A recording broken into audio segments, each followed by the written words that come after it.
DGVCLના વીજ બિલ ધારકોને મોટી રાહત આપવા માટે ન્યાય તમારા દ્વારા વિશેષ મોબાઈલ લોક અદાલતનું આયોજન કરવામાં આવ્યું છે। 4 થી 10 જુલાઈ દરમિયાન યોજાનારા આ અભિયાનમાં વીજ બિલના વિવાદોનો સ્થળ ઉપર જ ઉકેલ લાવવામાં આવશે અને બાકીદારોને વ્યાજ તથા પેનલ્ટીમાં પણ રાહત મળશે। સુરત જિલ્લા કાનૂની સેવા સત્તા મંડળ અને DGVCLના સંયુક્ત આયોજન હેઠળ ન્યાય તમારા દ્વારા વિશેષ મોબાઈલ લોક અદાલત યોજાઈ રહી છે। આ અભિયાન અંતર્ગત વીજ બિલ સંબંધિત વિવાદોનો ઘરઆંગણે અને ઝડપી નિકાલ કરવામાં આવશે। વીજ બિલના બાકીદારોને વ્યાજ અને પેનલ્ટીમાં રાહત આપીને સમાધાનથી કેસ પૂર્ણ કરવાની તક આપવામાં આવશે। લોક અદાલતમાં જજ, વકીલો, સામાજિક કાર્યકર્તાઓ તેમજ બંને પક્ષકારોની હાજરીમાં પરસ્પર સહમતિથી કેસોનો સંતોષકારક ઉકેલ લાવવામાં આવે છે। વર્ષો જૂના વિવાદો પણ સમાધાનથી પૂર્ણ થતા બંને પક્ષોને ઝડપી ન્યાય મળે છે। 4 થી 10 જુલાઈ દરમિયાન ચાલનારા અભિયાનમાં વધુમાં વધુ વીજ બિલ ધારકો લાભ લે તેવી અપીલ કરવામાં આવી છે। હું એડવોકેટ પ્રીતિ જોશી।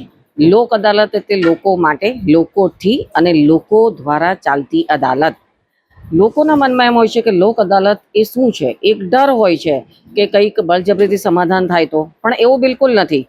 લોક અદાલતમાં સામાજિક કાર્યકર હોય છે, ન્યાયાધીશ હોય છે, વકીલશ્રીઓ હોય છે અને બંને પક્ષકારો પોતાના વકીલશ્રીઓની હાજરીમાં પોતે ઈચ્છે પોતાની મરજી મુજબનું સમાધાન કરી શકે છે। કોઈ પણ પક્ષકારની હાર નથી થતી, બંને પક્ષકારોની જીત થાય છે। ઘણીવાર પારિવારિક તકરારોમાં વર્ષોના વર્ષો જાય છે, વીતી જાય છે, એવી ફરિયાદો આવે છે। તો તેવા સંજોગોમાં ભરણ પોષણ નથી મળતું કે લગ્ન વિષયક દાવાઓમાં ઘણો સમય થઈ ગયો છે કે બાળકની કસ્ટડીની બાબતમાં પણ વિચારાધીન છે। તો આવા સંપૂર્ણ પારિવારિક તકરારોના કેસો કે જેઓ લાગણીથી બંધાયેલા છે, માત્ર કાનૂની ઘૂંચને કારણે આવા સંબંધો લગ્ન જીવન ભંગાણને આરે પહોંચાડી દેતા હોય છે।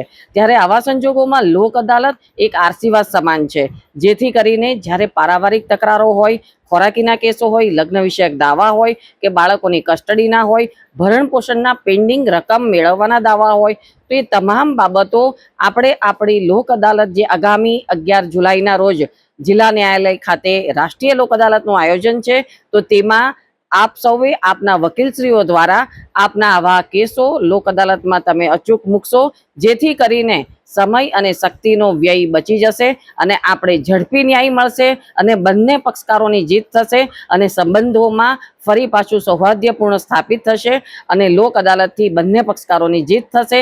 તો આવો સૌ આપણે સાથે મળીને લોક અદાલતનો લાભ લઈએ અને સંબંધોને બચાવીએ। ધન્યવાદ। આ વખતે જે લોક અદાલત યોજાઈ રહી છે એમાં અમે નવી 2 કેમ્પેઇન શરૂ કરેલી છે। તેમાં ખાસ કરીને પક્ષકારોના દ્વાર સુધી કોર્ટ જશે। એમાં કોસાડ અને ઊન વિસ્તારમાં જ્યાં DGVCLના વીજ બિલના લેણી રકમના દાવાઓ પેન્ડિંગ છે, ત્યાં પક્ષકારોના દ્વાર સુધી કોર્ટ જશે અને એ દાવાનો સમાધાન કે પટાવથી નિકાલ કરશે। વધુમાં અમે ડિસ્ટ્રિક્ટ કોર્ટના પ્રિમાઇસીસમાં 10મા માળે એક સમાધાન માટે હેલ્પ ડેસ્ક શરૂ કરેલું છે, જેમાં પણ પક્ષકાર આવી પોતાના કેસનો સમાધાનકારી નિકાલ કરી શકે છે। અમે એ માટે વધુમાં ત્યાં મીડિયેટર્સ, અમારા એક PLV અને DGVCLના અધિકારી પણ ત્યાં હાજર રાખેલા છે અને પક્ષકારને સમજાવી અને કેસોનો સમાધાનકારી નિકાલ લાવવા પૂરતા પ્રયત્નો કરવામાં આવશે।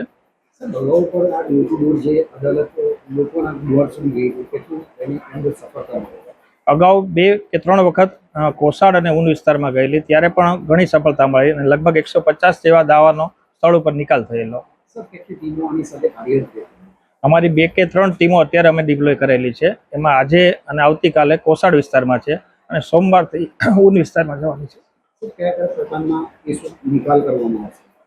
લોક અદાલતમાં ખાસ કરીને સમાધાન પાત્ર કેસો, જેમાં સિવિલ દાવાઓ છે, નેગોશિયેબલ ઇન્સ્ટ્રુમેન્ટ એક્ટના કેસો છે, મેટ્રીમોનિયલ ડિસ્પ્યુટ છે, મોટર અકસ્માતના કેસો છે, તેવા કેસોનો સમાધાન નિકાલ થતો હોય છે। લોકોને મારી તમારા માધ્યમથી એવી અપીલ છે કે જે લોક અદાલત 11/7/2026ના રોજ આવી રહી છે, તેમાં પક્ષકારોનો ઘણો સારો પ્રતિસાદ છે। બંને બારના પ્રમુખશ્રીઓ તેમજ વિદ્વાન જિલ્લા સરકારી વકીલશ્રી બધાનો ખૂબ સારો સપોર્ટ છે અને લોક અદાલતમાં સારી સફળતા મળે એવી પૂરી સંભાવના છે। ભાવેશ ઉપાધ્યાય, દ્રષ્ટિકોણ ન્યૂઝ, સુરત।